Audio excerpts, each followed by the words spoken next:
I am going to introduce today's speaker. Rich? Yes. Oh, wait a minute. I got 2 tickets to 2 Ohio State basketball games. The 8th with Purdue and the 19th with Northwestern. That includes the parking pass, good seats on the Huntington level. Anybody interested? See me. $35 a piece. That's book value. Okay, so I'm going to introduce today's speaker. It's Brian Asbury.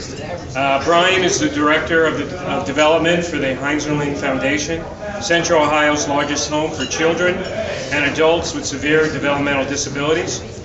Brian oversees all the fundraising initiatives at the foundation that support special and unique needs of each Heinzerling resident. Prior to working at the Heinzerling Foundation, Brian was employed as a professional with the Boy Scouts of America for 15 years in various roles. He resides in Worthington with his wife and 8-year-old son. Brian is a member of the Worthington AM Rotary, where he serves as chair of the Ways and Means. So, how about a big hand for Brian? And Brian, if you could come up here. And Brian, could you introduce your guests that came with you today, since that did not happen? Thank you. Thank you. Get that out of your way. That's absolutely fine. Yes, sir. I also have Gene Deutschle here with me. Gene wants to stand up. Gene is a volunteer at Heinzerling, and he is going to be speaking a little bit later here about a special and unique initiative that he's undertaking to help raise funds for our residents. So, just to get started, go ahead, Gene, if you want to.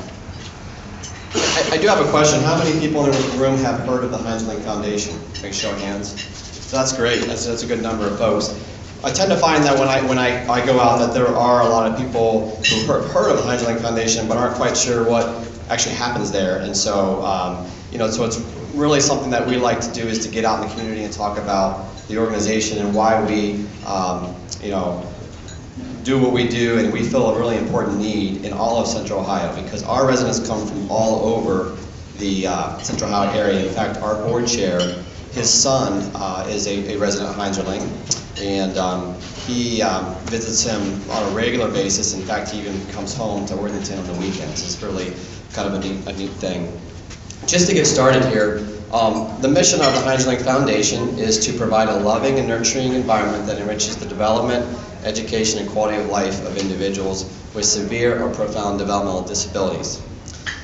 So I want to talk to you a little bit about the different types of disabilities so you can kind of understand the type of resident we have at Heinzerling. Looks like I may have missed that. Well, I can do it without the slides. So in the developmental disability world, there are four levels of disabilities. And the first would be mild, the second would be moderate, the third would be severe, and the fourth is profound. A lot of the general public is only familiar with the mild to moderate disabilities because those are folks that you will see out in the community. Generally speaking, they'll have Down syndrome, so you'll see them working at various places in the community. And so you're used to seeing those individuals, but when it comes to folks with severe disabilities, you generally tend to not see them as often, and it's just because the need to care for them is so much greater, and they are more sensitive to the environment outside, and so for some of these individuals, they have to be kept indoors, but there are a lot of things done at Heinzerling to help try to make their life quality as possible, so that's something that I'll share later with you. Folks at Heinzerling, so with severe disabilities, we have 90% of our residents are non-ambulatory, they don't walk, and 50% are nonverbal, and we have about 85% that actually are visually or hearing impaired. We have a lot of folks with cerebral palsy, we have individuals with autism, so it just kind of runs the whole spectrum of disabilities, and they may have multiple disabilities within that. So each resident has different needs, and the staff at Heinzerling works to meet those needs. Just wanted to give you a little bit of history about the organization. So it was started in Central Ohio, and back in 1959, Otto and Mildred Heinzerling, they opened the first facility, and the reason why they did this was because they were inspired. They were at a service club meeting, they were at the Civitan Club, and they had heard about a need within the community for children 6 and under. There were no places for children with severe disabilities to be taken care of back in 1959. So it was all on the parents, and parents may have not had the financial resources or the physical means or just the know-how how to handle those disabilities. And so there was a huge need there, and they were inspired, and they said, you know, we need to do something about this. They had just retired. They were going to go off into the sunset and go traveling and do all those wonderful things, but they said, you know, we're going to take care of this, take care of these children. So they mortgaged their house to get the funds to start, which was at first called the Peckawee Ones. And that was a name in the late 1950s, analogous to small children, cute small children. So they were in that facility for a long time, and then they got larger and they grew, and there was more of a need for space. And that was when, in 1979, there was a major change in society as far as how everyone dealt with working with folks with disabilities. They knew they needed more home-like environments, not just institutions. And so there was a bond levy passed in the 1970s to build these facilities. We're located in the southwest side of Columbus. And the first building that opened up was the Heinzerling Memorial Foundation. And it served 104 children. And of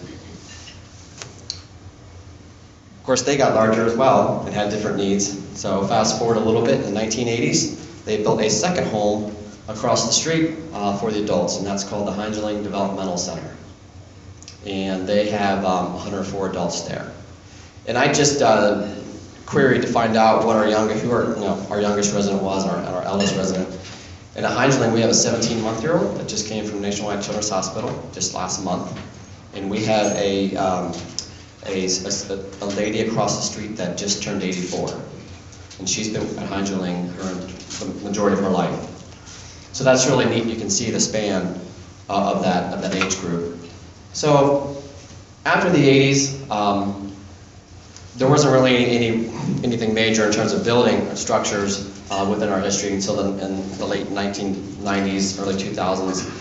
They built an outdoor shelter house, 3-season shelter house, so it's really nice to have that on the property because it's available for the residents to camp out in, to do activities, just to get out in the fresh air. It's really important for them. And it was named after Catherine B. Heinzerling, and she was second generation Heinzerling. She was the executive director at the time.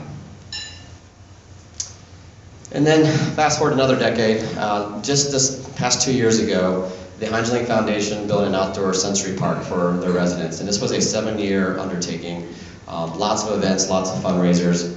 And as you can see the results of that, just really neat. You've got outdoor water areas, you've got adaptive swings, you've got special gardens, musical instruments, and special spaces. So it's really neat that that's in place now. I did realize that those slides I thought were earlier or not, but we can just fast forward through those. But we've talked about the different types of disabilities. You can keep going, Gene. And one more. One more. So I'll just give you a little bit of information about the foundation today. So we have over 500 employees that work at the Heinzerling Foundation. And that sounds like a lot, but when you've got, we have 208 residents with severe disabilities, it requires a lot of individuals to care for them. So on staff we have, a variety of occupations, and I'll go through those, but it's a 24/7 operation. We're not a hospital, so we don't do, like major medical procedures there, but there is nursing care and that type of thing done there. Go ahead. So here's the different departments that we have at Heinzerling. We have a really, really awesome therapy department, and they work with our residents on a daily basis to help them with their mobility, with life skills, just overall general, just things that deal with physical movement. And this girl up in the right-hand corner, her name is Lizzie, and she actually came to Heinzerling as a baby, and she is, as you can see, she's 8 years old now, and she's just a ball of energy. She's on a special apparatus called a TAUS, and that is a piece of equipment that's designed to simulate the feeling of walking with gravity. And so she's actually on her way to learning how to walk. So They're going to keep working with her, but she's been moving around a lot, just very happy that she can do that, and that's all because of our staff. We're also at Heinzerling, we're a hub for students who are at Ohio State, and Columbus State, and Mount Carmel, who are in the therapy programs there. We have an entire nursing staff for our buildings, and our buildings are broken up into 5 wings. So we have a nurses station and 5 parts into each building. So we have a total of, if you think about it, 10 mini nursing staffs. And they're the ones that administer the medications and work with the hospitals when we have to transport residents for bigger procedures. We have an entire operation underground that takes care of all of the cleaning and all the washing and drying of the linens and the children's clothing. And they do 1,000 pounds of laundry a year, and they've got the big giant commercial grade washers, but they it's constant. Our dietary department is one of the best for special needs folks in Columbus, Ohio. They've received several awards over the years. They have a unique arrangement where they have to create a nutrition plan, a meal plan for every resident, and it's different because each resident has different abilities. So they may eat totally solid food, may eat a mixture of solid and liquid type food, fed. But even if they are tube fed, there are certain nutrients and minerals that have to go into their diet in order for them to be their optimum functionality. And at Heinzerling, as you can imagine, with 208 residents, we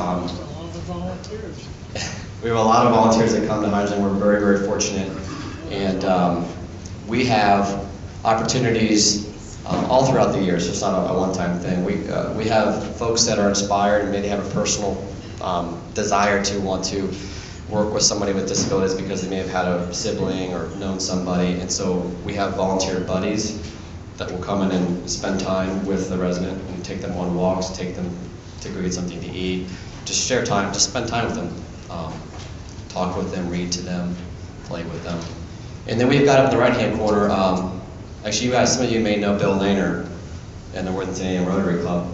That is him. He was this past year, he was dressed as Santa for our holiday parties.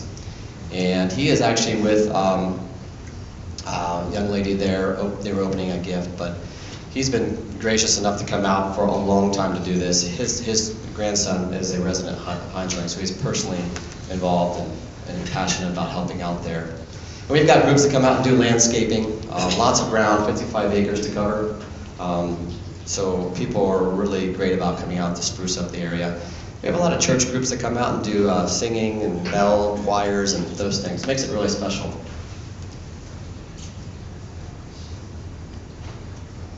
And so, at Heinzerling, you kind of wondered, okay, it's a big operation, so where does all the money come from?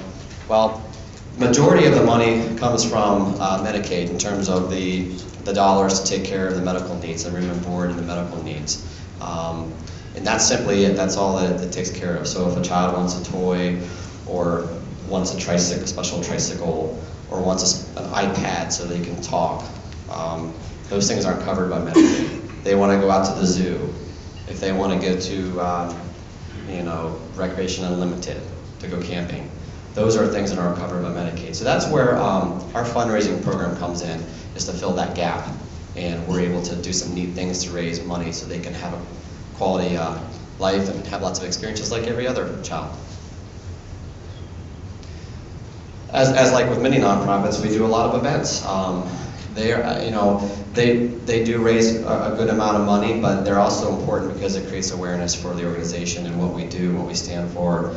And people will find out about us and never heard of us and have a child at home with a severe disability, and they've been caring for them for 30 years, and they realize they're getting to the point where they may not be able to do that anymore. And hearing about Heinzerling is very helpful. I had a gentleman at another Rotary Club that approached me afterwards, and he was in that situation. So they came out and toured Heinzerling. They were very grateful, and they're now on the waiting list. So we have an auction event, we have a golf outing, we have a special partnership with the church in Westerville, Church of Messiah. We do a special 5K walk, run, and a special rock concert. So lots of good stuff. And like I was telling you, all of those funds go towards lots of things, but we go on a lot of field trips, over 250 a year. Upper right-hand corner, That is Daniel, and he is actually fishing at Recreation Unlimited. He caught like 3 fish. It was amazing. Way better than I could have done. Underneath, we got our whole group at the fair. They just like to go, to be there, the sights, the sounds, the petting zoo. Really important to get out there. And then there's adaptive bowling up in the left-hand corner at a special Halloween, October type fall festival. And as I was talking about some of the equipment, here's some pictures of that equipment. Adaptive tricycles. Our residents will go on the grounds with a staff member, of course. We just don't let them just go on the street and everything. But it's safe though. We're in a secluded little area. But they've got a lot of those. These are up in the right-hand corner. These are called standards, and these standards are really important for the circulation in the body. So for those individuals that are non-ambulatory, it's really important to get them up and upright. Helps with their circulation. And then the bottom there we've got Lizzie. She is sending an email to her mother. She has a special assistive communication computer device. And all that came through fundraising dollars. There's some more of the toys and the lights and devices. And I've got a video to share with you about Heinzerling. Thank you, all kinds of sponsors, for getting us all the playground equipment. It's been very nice having you this summer. We will be looking forward to doing it again next summer when it gets hot. I'm Sonia Higginbotham, Director of Corporate Communications for Worthington Industries. The outdoor sensory environment was amazing. It was great to see it go from really a bare bones, not really utilized, to an amazing area where the residents here can really enjoy and have fun. Well, Worthington Industries, we believe in supporting the communities where we do business. And we believe the Heinzerling Foundation plays an important role in providing quality of life for members of our community. The Sensory Park is just a piece of that quality of life that the Heinzerling Foundation provides. You know, they deserve a place where they can go outside and have fun and enjoy time with their family. And the Heinzerling Foundation was able to provide that, and Worthington is proud to be a part of that. The Heinzerling Foundation plays an important role in this community, and I would encourage all corporations to take a look and see the value that they bring to members of this community and see if it's a good fit. I know Worthington felt like it was a good fit for us. I'm Stephen Fields, I'm the Director of Community Engagement for Huntington Bank here in Columbus, Ohio. Huntington sees the value of community engagement as this is where we work, live, and play. So our colleagues are here, our customers are here, so we want to create an environment and a community that's open, accessible, and people have a quality of life. And when working with the Heinzerling Foundation, we understand that they're providing quality of life for their clients that no other is doing. And when they came to the outdoor sensory garden, we said, absolutely, where can we fit in? Who can we introduce you to? What drew me to the Heinzerling Foundation is the fact that it's a family. Whether you're the caregiver, the actual parents, or on the staff of Heinzerling, this is a family. I'm Sue Lott with Scott's Miracle Grow Company, and I'm Director of Corporate and Community Partnerships. So for us at Scott's Miracle Grow, the benefits of gardens and green spaces on communities and residents is really evident. So I think that what's going on with the Heinzerling Foundation, they're going to be able to incorporate the benefits of gardens for the residents and the families. So for us at Scott's Miracle Grow, giving back to the communities where we operate is very important. And we also encourage other organizations to find out what your passion is, what your vision is, and connect with those organizations within your own backyard. Because that's how, through those partnerships, you have that strength and that power to really make a difference. I am Jessica Justice, and I am a rehabilitation specialist here at Heinzerling Developmental Center. Well, one thing that attracted me, at first, it was a job, and then it turned into you just fall in love with the residents, and you know the teamwork that everyone has. It kind of becomes another family to you. Community support, the corporate support is so important in order for our residents to really have an enriched life, to do the things that many of us do on a regular basis, go out to dinner, go to movies, and go to see a show.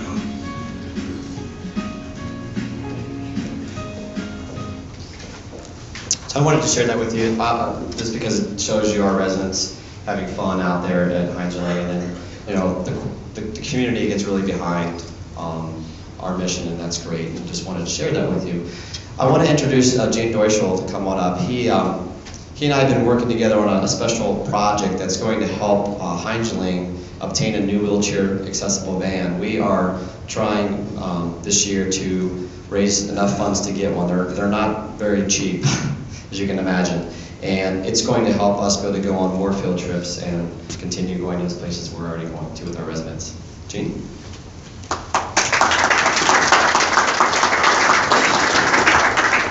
Good afternoon, everyone, and thank you for the opportunity of speaking to you today. Just a little bit of background. My chances of meeting and finding out about Heinzerling were just, I don't know what the odds would be, but it was just happenstance. My corporation that I worked for actually had a table at a gala event that they had, and I was a last-minute attendee. I was invited to go to it, and I enjoyed the evening. I mean, it's just like typically of anything else that you go to. I was just there to just enjoy the whole event that evening. But it turned out the following year, my daughter was in a wedding. And as it turns out, the bridesmaid had a sister who actually, or the bride, excuse me, had a sister who was a resident at Heinzerling. And I happened to notice at this wedding that there were two attendants pushing this wheelchair-bound person around, getting them in the pictures, letting her enjoy the event, letting the family enjoy the event. This is part of their family. And then after a couple hours, they took her back to the facility. Didn't understand all this at the time, but I found out a little bit more about it. And then the following year when I went to the gala event again, I became a regular member of that, I started to find out a little bit more about what this organization was about. And let me tell you, I've been involved with long-term care facilities for many, many years, and this is the first time I've ever heard where a facility is going to take one of their residents out to a wedding so the family can enjoy it. But this is what Heinzerling's all about. They're all about keeping a family together, but providing the medical needs that they can't be provided at home.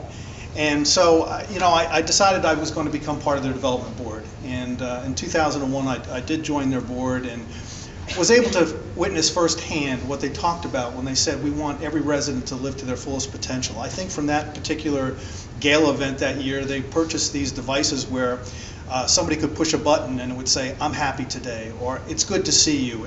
And a couple of the residents would sit at the front door and just do this. And this was their way of communicating. Communication has to be such a difficult thing for some people. Their mind can be very, very active, but they don't have a way to express themselves. So I just got to understand what Heinzerling was all about. Well, anyway, fast forward, 2007, because of other commitments, my travel, etc., I wound up having to leave the development board and come to fast forward to today. I'm now retired, and I met with Brian, and I said, look, I'd like to be able to do something special for you guys. What can I do? What do we need? And Brian started talking about replacing the vans. And I said, well, you know what? I've always wanted to hike the Appalachian Trail. So let's combine this. Let's get the community involved. Let's get people to donate 25, 50, 60, 100, whatever it's going to be, and we'll by dollar build to get this van. So this is what I intend to do. Actually, my start date now, I know we've got that up there. Thank you, Brian, for fixing that. March 31st this year, which is just a little over 60-some days away. I'll be leaving in Georgia, hiking to Maine. I should be finished sometime mid-September. I've been training since, I guess mid-July, and I wish the weather would cooperate a little bit more. I haven't been outdoors for the last 3 or 4 weeks. Thank goodness I will not experience, at least I keep my fingers crossed, temperatures this low, but starting that far south, it shouldn't be a problem. It's been an interesting experience. I will be carrying everything on my back, food, shelter, I carry a tent, and my pack will be about 40 to 45 pounds depending on how recently I resupplied myself with food. So my legs need to be in pretty good shape. I had an opportunity to actually go down to Tennessee, Virginia, down to Damascus, and did about 18 miles of the trail, so I kind of have an idea of what I'm in for. And I think at this point in time I should be able to handle it, but I'll keep my indoor training going just so I get used to doing it. So these are some of the things, I had out there. With regard to wildlife, I don't know why I was in Scouts, but we never had bears where I lived, and I always was under the assumption if you're being attacked by a bear, climb a tree. Well, that's not so true. Bears climb trees quicker than I can, but as it turns out, mostly they're just black bears that we'll see, and they're more scared of humans than we are of them, so hopefully that holds true too. This is the 5-star accommodations that they do provide on the trail. If you're out there, they have the lean-tos built. They usually sleep between 8 and 12 people. I have chosen that I will camp near them, not inside of them, though. I feel better out in the, outdoors. Trail magic is an amazing thing. Anybody's familiar with the trail and has read things. As a matter of fact, that's probably where I got my first experiences reading Bill Bryson's book, and I just enjoyed it so much. It just started that adventure inside of me. But trail magic is when somebody who's done the trail or somebody who lives near the trail just decides they're just going to be out and be a nice person for the day. They cook hamburgers by the trail side. They have sodas and everything. And believe me, these are a welcome experience when you've been out there trudging along, eating snack trail food, trail mix, dehydrated food all the time. You get some fresh food. So and they come when you don't expect them the most. So this is a picture of the van that Brian had described. You know, my goal would be, actually, I'm very ambitious. I would like to be able to start him to getting his second van. Their fleet of vans have been they're about 15 years old.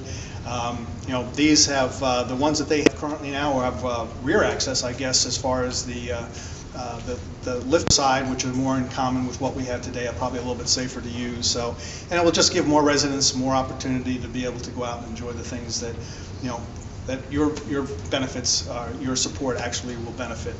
So that's it. You know, I'm here today. I did have one other thing. You know, typically on the trail, you don't go by your name. You get a trail name, and mine has come to become known as Zone. When I was down at the camp down in Tennessee for the week, I would eat these for breakfast and lunch every day, and that's how I got my name. But this will be. These will provide about 50% of my calories and probably about 75 to 80% of my protein needs while I'm on the trail. And again, you're just going for this lightest and most nutritiously packed food that you possibly can. So I do have some cards made up.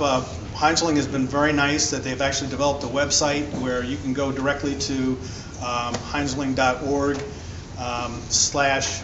/WTR for Walk to Ride and make donations. So I have cards for anybody that would be interested in getting them, and I guess if there's any questions for Brian or myself, we'd be more than happy to answer them.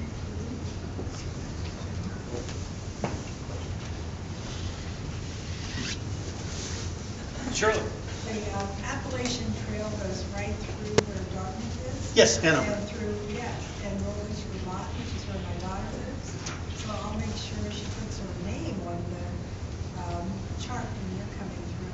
And I've seen many a hiker go through there, and they have really nice facilities in Dartmouth for you. Yes, they do. I read all about it. It sounds like Palace by the time you get up to that point. Well, good luck. Thank you. Thank you. Next question. I did want to mention, we are going to be interviewed on Channel 10 on the Sunday morning show. Right now, it's scheduled for March 16th, and it'll be early in the morning, probably like 8 o'clock start time. But they're going to actually interview Gene, and we're going to talk about the organization and the cause, and they're going to come out to Heinzerling and do some footage. So it's going to be really nice for our organization to get that exposure, and it's all because of willingness and ability to go do this inspirational hike for us. So. Okay, thank you very much. Brian and Jean, thank you so much for the presentation today. And in recognition of that presentation, we're our club's going to donate a book in both your names to a school at which some of our members can tutor. Great. Thank you. Thank you again. Thank you.